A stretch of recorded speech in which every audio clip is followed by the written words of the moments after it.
Great. Well, thank you both for sharing your research with us and taking the time to visit with us today.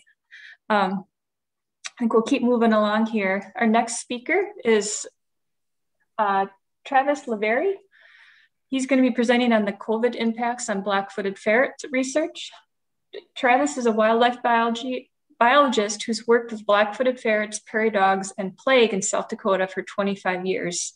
He works for small, nonprofit prairie wildlife research and is finishing up his PhD at Colorado State University with research focused on the effects of plagues on black-footed ferret populations. So Travis, the floor is yours. Great. Can everybody hear me and see my screen? Yes. Okay. Well, thank you, Christy, for introducing black-footed ferrets and a lot of the biology that I don't need to go through. We can get right into black-footed ferrets and SARS, COVID, and whatever else we want to call it. So I am going to start out with some terminology and definitions so that we're all speaking the same language. And then I'm going to quickly review how SARS-CoV-2 infects mammals, who we know are susceptible mammals, and then the decision process that we went through for why and how we would go forward with doing field work with black-footed ferrets with coronavirus. And then some ideas for some suggested practices if you're working with wildlife and some things that you might consider. So first, let's start out with just some terminology and definitions. And we all use these interchangeably, and that's okay. But I also want to make sure that we all understand that they are somewhat different in some ways. So coronavirus is the family of viruses that affects both birds and mammals. That includes the original coronavirus, the original SARS-CoV-1, which was circulating in Asia back in 2002, 2003. Also includes MERS, M-E-R-S, Middle East Respiratory Syndrome that struck South Korea in 2015. Those are also coronaviruses. They're called coronaviruses because they have spikes on them like a crown or a corona, and that would be the Latin term for it. So that's where the coronavirus, that's what its name origin is. It's different than the flu. Flu viruses are in the Orthomyxidiviridae family. Colds are in the rhinovirus, so it's a different thing than a flu or a cold. The virus that we call the novel coronavirus is SARS-CoV-2. So the severe acute respiratory syndrome 2, and it's part of the coronavirus family. It causes the disease called coronavirus disease 2019, where we get COVID-19. So COVID-19 is the disease caused by SARS-CoV-2, which is a coronavirus within the coronavirus family. But again, we all use this interchangeably, and that's okay. And I just want to make sure that we understand the different etymology here. So this is something that is still a little bit under investigation. How did SARS-CoV-2 emerge? We know that it came from bats, and bats are the natural reservoir host. They are generally unaffected by the virus, and they've come to a kind of an evolutionary balance that the virus is able to maintain itself within bats without generally harming them. But then when bats shed that virus in their feces, that's when we get into trouble.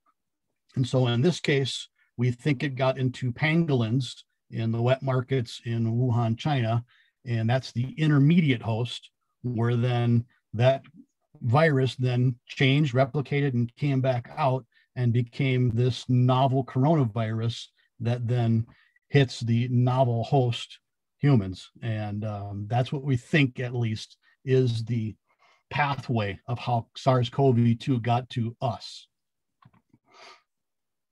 Just a little bit about how it infects mammals.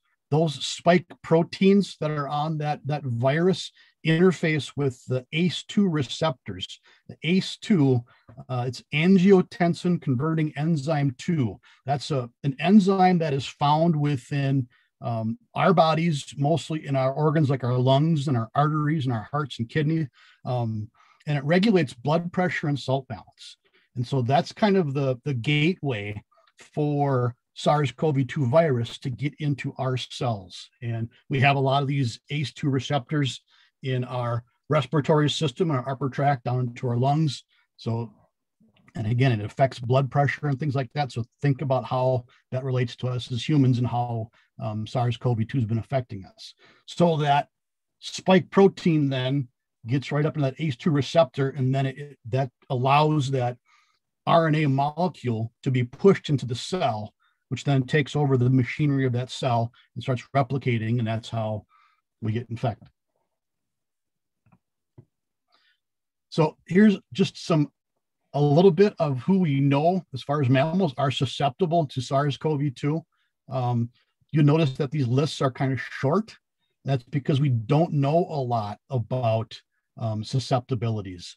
And I tried to include kind of some South Dakota mammals in here and some Great Plains mammals, just for some reference for folks. When I say susceptible, that means that the virus, it can infect the animal and replicate within the animal. It doesn't mean that they necessarily develop disease or they transmit it, but they're susceptible to infection. And so, for instance, we know that bats are susceptible to infection and they can shed that virus. Mink and ferrets, and I'm going to talk a little bit more about mink here pretty quick, are susceptible. We heard of some cases in zoos with lions and tigers, mountain lions. We know that the great apes are very affected by it, some rodent species and some skunks. And then we've got some lab trials recently that have shown that animals like rabbits and prairie dogs and house mice cannot be infected by it, at least under lab conditions. And I think we need to be vigilant about what can be infected and how it can be affected, and maybe how that might even change with different variants of SARS-CoV-2. So you may have heard that mink are probably the most susceptible animal that we've documented so far as SARS-CoV-2. They can be infected, they shed virus and develop disease. And you may have heard about mink farms in Europe and here in North America, in Wisconsin and Utah, that had high mortality of mink. So not just do they get it, they die of it. They think it was passed from the workers at the mink farm to the mink, who are usually kept in close quarters. There's some question as to whether it could have been passed back to humans, which would be really bad, because then that could actually be a different variant possibly. And then there's even been documentation of a few cases in the wild mink near some of these farms. I know at least one case in Utah. So this is a pretty bad thing for mink. And you guys know probably that black-footed ferrets are related to mink. They're within the mustelid family. And so are black-footed ferrets susceptible? As Christy and Randy detailed, we do a lot of intensive work in the field of black-footed ferrets. And if we're going to continue that field work, we have to understand this question. So based on domestic ferrets and their susceptibility, it's very likely that black-footed ferrets are susceptible. We don't know for sure. We don't know of any infected individuals, but we can guess that they probably likely are. We know that domestic ferrets can become infected. The virus will replicate within them, can be shed, and can be transmitted within domestic ferrets. Typically, it's restricted to just the upper respiratory tract and doesn't get very deep into the lungs. And so we have not heard about a lot of mortality with domestic ferrets. Domestic ferrets are farmed as well in North America for medical research as well as for the pet trade. And I've talked to a lot of pet ferret vets that also have suspected a few ferrets with COVID-19, but have not had any die that they know of because of COVID-19. So based upon that, we keep asking this, should we continue working with black-footed ferrets in the field? And Christy detailed a little bit of this, but in the field, when we're trying to figure out the size of these populations and vaccinate them against plague, that typically occurs in the late summer, fall timeframe, and consists of spotlighting, trapping these guys, taking them back to a little mobile trailer out in the prairie, knocking them out and putting a microchip and giving them vaccine. So a pretty hands-on experience for black-footed ferrets. So given that humans are this novel host and black-footed ferrets are susceptible, again, should we continue working with black-footed ferrets? Is it worth the risk for us possibly to transmit this virus to black-footed ferrets? A couple of things that we considered was that, first of all, is that black-footed ferrets are a solitary animal. So the likelihood of transmitting between ferrets is pretty low. So if a human were to transmit it to, say, this individual black-footed ferret in this trap, the probability of it then going to other ferrets through that ferret would be pretty low.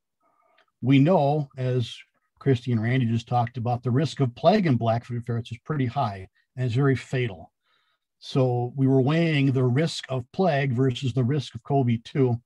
And we then used precautions, some planning and protocols to continue our field work. And we decided that, yes, we probably think that we can do this safely and effectively. And we went forward. We had weekly conference calls amongst all of our partners on how to do this. The strategy that we came up with basically came down to managing people. We are the hosts, and if we can manage how we interact with SARS-CoV-2 coronavirus, that would probably mitigate some of the threat with black-footed ferrets. We already have a pretty good PPE protocol because of disease concerns, but we enhanced it even more for this situation. And then we went to a higher disinfection rate of our equipment as well. So just to give you some ideas of what that looked like for us, many of you on this, and I'm great to see so many people that I know that have been out in the field with us and worked with us over the years, know that we like to have people come out and work with us in the field, whether it be students or other biologists or even sometimes members of the public. Well, if we're going to manage the people and the hosts, we needed to get down to the essential crew only. So it was just a handful of people that typically live in the area and aren't traveling in. And so no passengers, no observers, one person per pickup truck. We minimize our travel. So fewer trips to town, stay longer in the field in terms of, I live in Colorado. So when I go to South Dakota, I would stay there for at least 3 weeks at a time. We would minimize our public contact. We would use grocery pickup in Rapid City to get our groceries. We wouldn't go in the store. When we wanted to gas up our pickup trucks, we would go after hours when the gas station was closed and nobody was around, because if you want to go to Wall, South Dakota in August to gas up, there's going to be a lot of people around. So again, try to minimize that contact with people. We also were fortunate enough that we have a remote field camp to live in. So at this field camp, we have our travel trailers. That's where we live when we're on site, and we can go right to the field from there. And we are a mile and a half from any human being when we're in our field camp.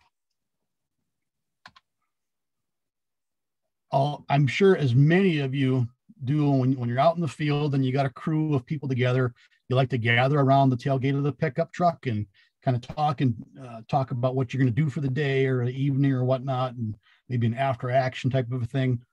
We had to really rethink that and say, you know what, we should not be communicating face to face. We need to communicate by text, by phone, by two-way radio. When I assign somebody to spotlight in an area and work that area, they're going to stay in that area. They're not going to shift from night to night to night and have different people coming through. And then we also used temperature checks each evening before you go out in the field. You would do a non-contact thermometer check and then check in with folks and say, my temperature was 97.9 and I'm feeling fine and things like that. And so this was a good protocol for us. One of the great little apps that the Forest Service has made good use of is the Avenza app, a mapping app, if you haven't used it. And they put their prairie dog colonies up on that map. And if you look at that right screenshot from my phone, I was able to then go into the app circle the prairie dog county that I wanted to assign somebody to go work that night, text it to them, and they could go there. And so again, we didn't have to even have a paper map that we handed off in person. We could just do it digitally. And then when we're not on site, so for instance, when I would come back home to Colorado for the weekend or whatnot, I would go get a PCR test and make sure that I was not infected with plague. And then before I went back in the field, try to get a test. So as regularly as possible, we would try to get a PCR test for COVID-19. As I mentioned, we already had a bit of a PPE protocol for disease, but we try to enhance it even more in this case. Whenever we were around black-footed ferrets, generally we would wear masks to begin with when we're doing anesthesia and things like that.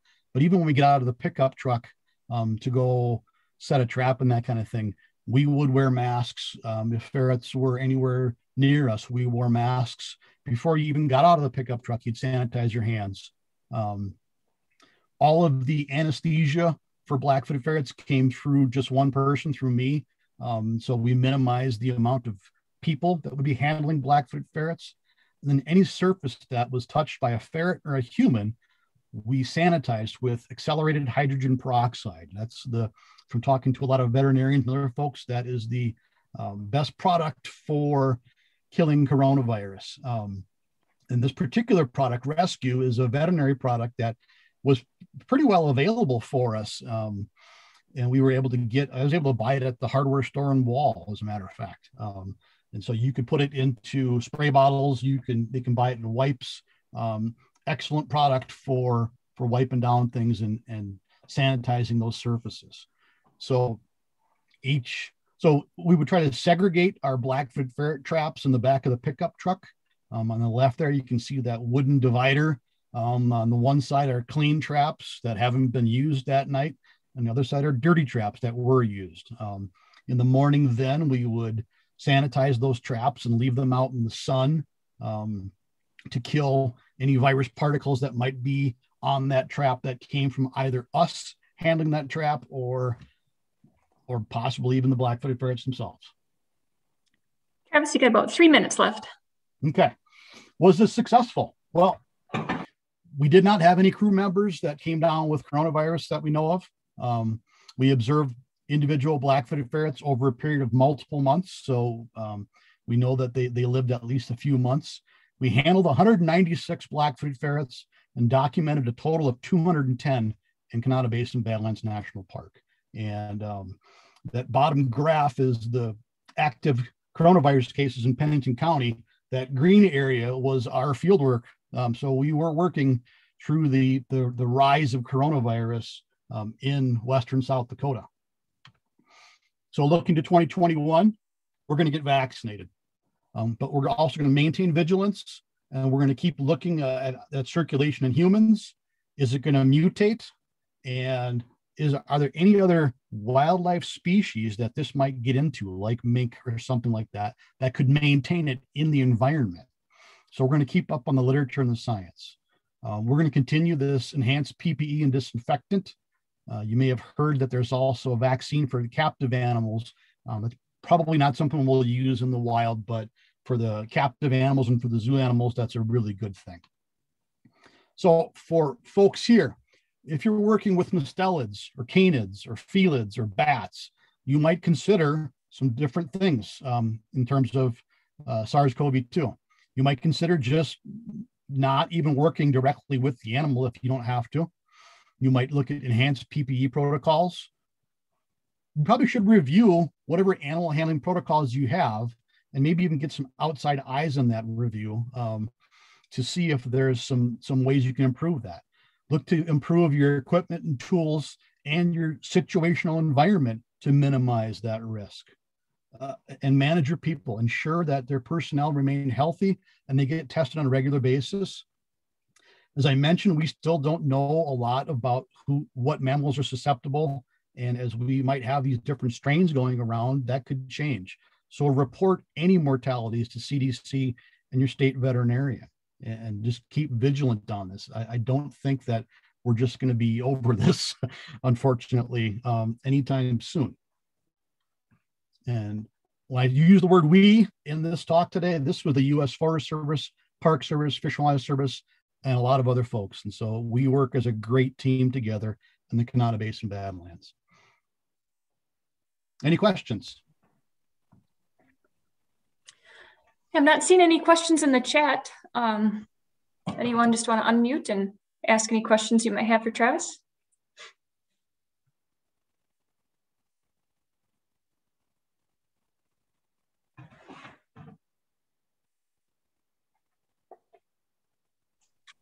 I'll just say this is Christy Bly with World Wildlife Fund, that this is a remarkable feat to pull off. You know, Travis handles more ferrets than anybody in all of North America every year. And so kudos to you, Travis, for doing it so well and so safely and creating a model for the rest of us to use. It's a good partnership with a lot of people. Yeah, I would second that. I had the opportunity a long time ago to help Travis in the field, and it was an incredible experience. So it's great that you've been finding ways to still continue doing this while keeping the animals safe. And anything else for Travis?